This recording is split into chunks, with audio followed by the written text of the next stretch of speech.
From the opinion pages of the Wall Street Journal, this is Potomac Watch.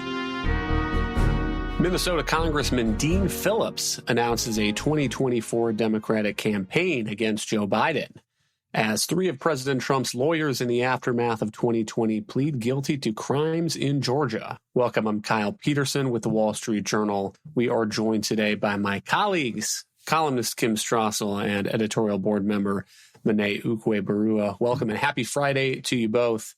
For months, the polls have suggested that voters on both sides of the aisle are not satisfied with the 2024 choice that they are likely to get a rematch between President Biden and President Trump. Yet President Biden had faced only token opposition in the Democratic primary until Friday, when Minnesota Congressman Dean Phillips announced that he would challenge the president, at least in the New Hampshire primary.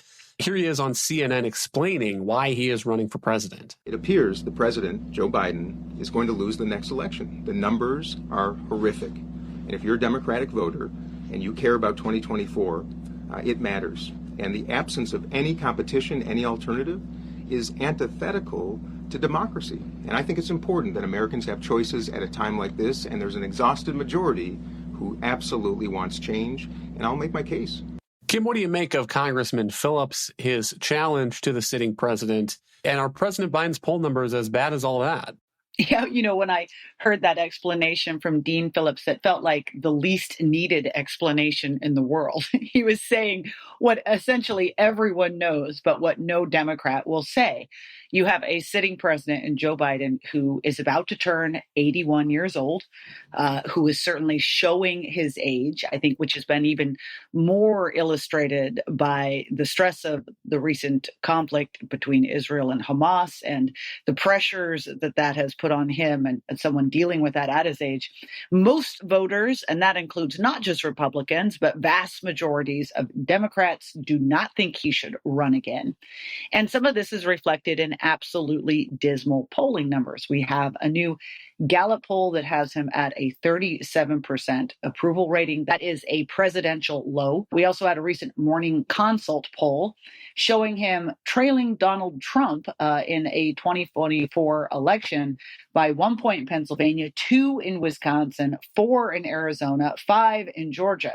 My own view, by the way, is that these numbers would be even huger were there a different Republican nominee, other or frontrunner, rather than Donald Trump, in that I think that he's got a lot of liabilities himself. It's a very odd message that's coming out of the White House. They continue to suggest that they are the only team that can beat Donald Trump in 2020. And whereas I think that was a plausible argument that Joe Biden made back in 2020, given his main competition and Bernie Sanders, I think it's actually now more a case that they may be one of the only Democratic teams that could lose to Donald Trump in 2024, not to mention another nominee if the Republicans choose somebody else. So this is Dean Phillips essentially saying what nobody in the Democratic Party wants to say, but which is just extremely obvious to anyone with a set of eyes. The other fascinating numbers to look at are the polls of Democrats in their own primary. And here's one from earlier this month. If the Democratic presidential primary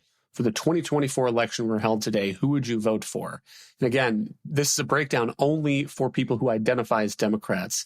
58% said Joe Biden, 15% said Robert F. Kennedy Jr., 7% said Marianne Williamson, 7% said someone else, and 13% said don't know, unsure.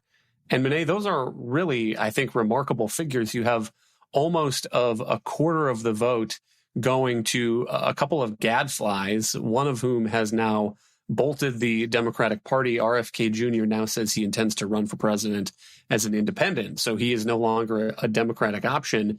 And then another 7% for somebody else. So you have 30% of voters picking another candidate or the somebody else ticket. And these are the numbers that we've been watching for months. And yet the question has been, is anybody going to have the temerity to challenge the sitting president who is running for re-election? Would it be Gavin Newsom? Apparently not. Would it be Gretchen Whitmer? Apparently not. And some of the hesitation, Monet, seems to be that Democrats, I think, worry if they gave President Biden a serious challenge, they might end up weakening him for the 2024 general election against President Trump, if it's Trump, or against the other Republican nominee. And I'm not sure that that is great calculus, because if Biden beat back a primary challenge from a Democrat, that could strengthen him going into the general election. And boy, if nobody challenges him and then Biden loses to Trump, I think a lot of Democrats in 2025 are going to be kicking themselves. Right. Well, first, to talk about some of those poll numbers, I think that must have been exactly what Dean Phillips was looking at as he was mulling his decision to run and why he ultimately decided to get in. It is very clear that even though 75% of Democrats in this recent Gallup poll say that they still approve of Biden's job performance, they don't think he's their ideal candidate to run again in the general election, probably because they know that he's aging and another 4 years creates even more opportunity for his faculties to decline. And also because, frankly, they think that he would be a weak candidate to go up against whoever the Republicans decide to nominate. Obviously, a lot of Democrats hope and expect that that's going to be Donald Trump, who has problems of his own. But if Republicans manage to nominate someone else who is younger and fitter, say Ron DeSantis or Nikki Haley, that's going to provide a really vivid contrast against Joe Biden. And it really seems as if it would be difficult for him to be reelected when the American electorate is facing the choice of generational change. And so that's why Dean Phillips decided to get in and make his case that he'd be a better candidate than Joe Biden. I do think that the question of why haven't other candidates decided to take a chance at running, it really has a lot to do with how much they believe they have to lose. I do think that if you are Gavin Newsom or Gretchen Whitmer, both are popular in their own states, both have achieved a national profile, they're seen as being the future of the party. They know that it's always an uphill climb to run against a sitting president, even one who's as unpopular as Joe Biden is. Because of the resources Biden has at his disposal, because of the pressure on other people within the party to endorse the sitting president and keep the wagons circled. It's going to be very tough for them to break through and make the case to voters that they should back them instead of sticking with Joe Biden, who most of them do approve of over the course of the past 4 years. And so they think that they probably would have a much better chance of running in a future election. Both of them are still fairly young in the middle of their careers and know that they'll have other chances at it. Whereas someone like Dean Phillips is a backbencher. He's an ordinary member of the House of Representatives from Minnesota, probably doesn't think that he'll necessarily have a big shot to potentially secure that nomination in the future. And while he's the only real establishment contender against Joe Biden, thinks, what the hell, I might as well go with it this time. So that, I think, explains a lot of the hesitation. But I think you're right to say that at this point, it's getting very late for another potentially more credible challenger to get in. And so it looks like Joe Biden probably still will feel very confident about his chances to secure that nomination. A couple of other challenges for Dean Phillips. One is that he doesn't have a national profile. Many people watching the news today are probably thinking to themselves, who the heck is Dean Phillips? Well, he's 54 years old. He has an MBA from the University of Minnesota. He comes from some family money. The Politico story here calls him the heir to one of America's largest liquor dynasties, and went into that business, has a background in that business. He won a House seat in 2018, flipping a suburban district in Minneapolis suburbs that had been Republican for a long time, making kind of a centrist problem solver's argument to voters there. And to Kim is that he seems, at least today, not very eager to make distinctions between himself and the president, the person that he is opposing. So this morning he told CBS, I think President Biden has done a spectacular job for our country. And then in his announcement speech there in New Hampshire, he said that his candidacy is not in opposition to President Biden, who has my affection and my gratitude. And that is not a great way to begin asking voters to choose you on the ballot instead of the guy that you're talking about and saying has been a spectacular president. A couple of distinctions maybe you can imagine him drawing. So a couple things from his speech today. He said, chaos at our border and in our cities is growing, while our commitment to countering it is receding. So possibly he can make a distinction there going at Joe Biden a little bit from the right. And then he also said, we spend billions and billions sending our soldiers to foreign lands, and still we have not fixed the failures in Flint. And so possibly an argument there against Joe Biden from the left. It's hard to imagine a successful candidacy where you're saying, I want to be just like Joe Biden. He's a great president, but don't elect Joe Biden. Yeah, I see that, unless I do give Dean Phillips credit in that his argument all along for why he was getting in is that he believes Joe Biden has a problem with his age and that the majority of the electorate is concerned about that and so wants somebody who is younger, fitter, more capable of handling the crises as they come. Now, if you just look at the polls, that clearly is one of the leading concerns that people have when they look at Joe Biden. I think the bigger question is, A, do they necessarily think that Dean Phillips is an appropriate or competent or capable replacement to Joe Biden, especially because very few people know of this guy. He was only elected to Congress in 2018. I think that a good way, as you say, for him to get some additional notice is to carve out those areas where he does have distinctions with Biden. Now, his voting record is almost identical to that of every other Democrat. And I think that that's unfortunate for his run. He is one of those guys that comes from a suburban district that in theory is competitive, who ought to be more wary of the progressive agenda, but has also via, frog marching and arm twisting, gone along with most of the progressive left's agenda when it came down to the big votes. So he doesn't have much on his record that he can flag, but there's plenty to complain about, obviously, in Joe Biden's management of the economy and various other aspects of his administration. We'll see if this is just the beginning. He clearly did take some opening shots, as you mentioned. The border is a little bit shooting fish in a barrel. Who doesn't think that Joe Biden isn't doing a bad job on the border?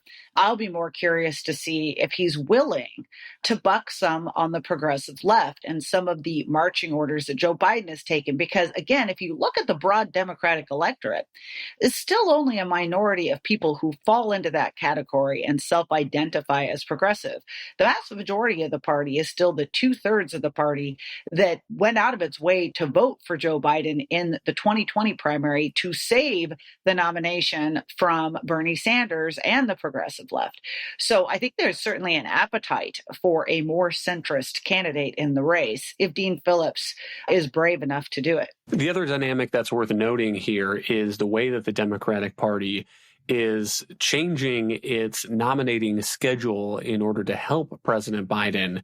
Right now, the first official primary is supposed to be in South Carolina, which is one of the states that saved Biden's candidacy in 2020. But New Hampshire, apparently the state law there says that it has to have the first primary, and New Hampshire has not gone along with its demotion in the pecking order. And so as of now, New Hampshire is planning to jump the gun. And so its delegates at the Democratic convention are at risk. President Biden's campaign this week said that he will not appear on the ballot in New Hampshire because it is going out of order, and he needs to follow the Democratic Party rules. And so, Monet, that gives it sort of an odd spin as well, because to be a real challenger, Dean Phillips would have to compete in other states where there are delegates that he can actually pick up. But he's not going to be the guy to take down Joe Biden in South Carolina, certainly. And if he gets some momentum in New Hampshire, where I guess President Biden is going to run a write-in campaign, the Biden campaign can always say that it was this rule snafu that caused them to not succeed as much as you would expect from an incumbent president. Right. I think it's a very interesting and open question exactly what's going to happen with the New Hampshire Democratic primary. Dean Phillips could get on the ballot there and potentially could be the only major candidate on the ballot because the Biden campaign has said that they don't intend to register there, which makes it very likely that he could win essentially by default. But to my understanding, the Democratic National Committee has already said that because New Hampshire declined to move its primary date, as their rules had requested it do, that they're not going to potentially honor the delegates that come out of that contest. And so what you would have is a round of headlines saying that Dean Phillips is the winner, and different publications could couch that in different ways. But it certainly would create a news cycle that showed that there's this other guy in the race who's in Congress. A lot of Americans might not even be aware of that at that point, but they certainly will learn it then. And people will come in with their takes. You'll have other elected Democratic officials weighing in about what this means. But it seems as if it's something that could potentially be used by a skillful politician, if Mr. Phillips is one, to create a little bit of a moment. The Biden campaign, I'm sure, would try to minimize that no matter what happened in terms of the actual delegate count and say that it wasn't really contested and just move on to the next contests. And it probably is not something that would have an earth-shaking effect, but it, as you said, it is sort of a big open question that could create a little bit of a moment and theoretically even a little bit of momentum for the Phillips campaign.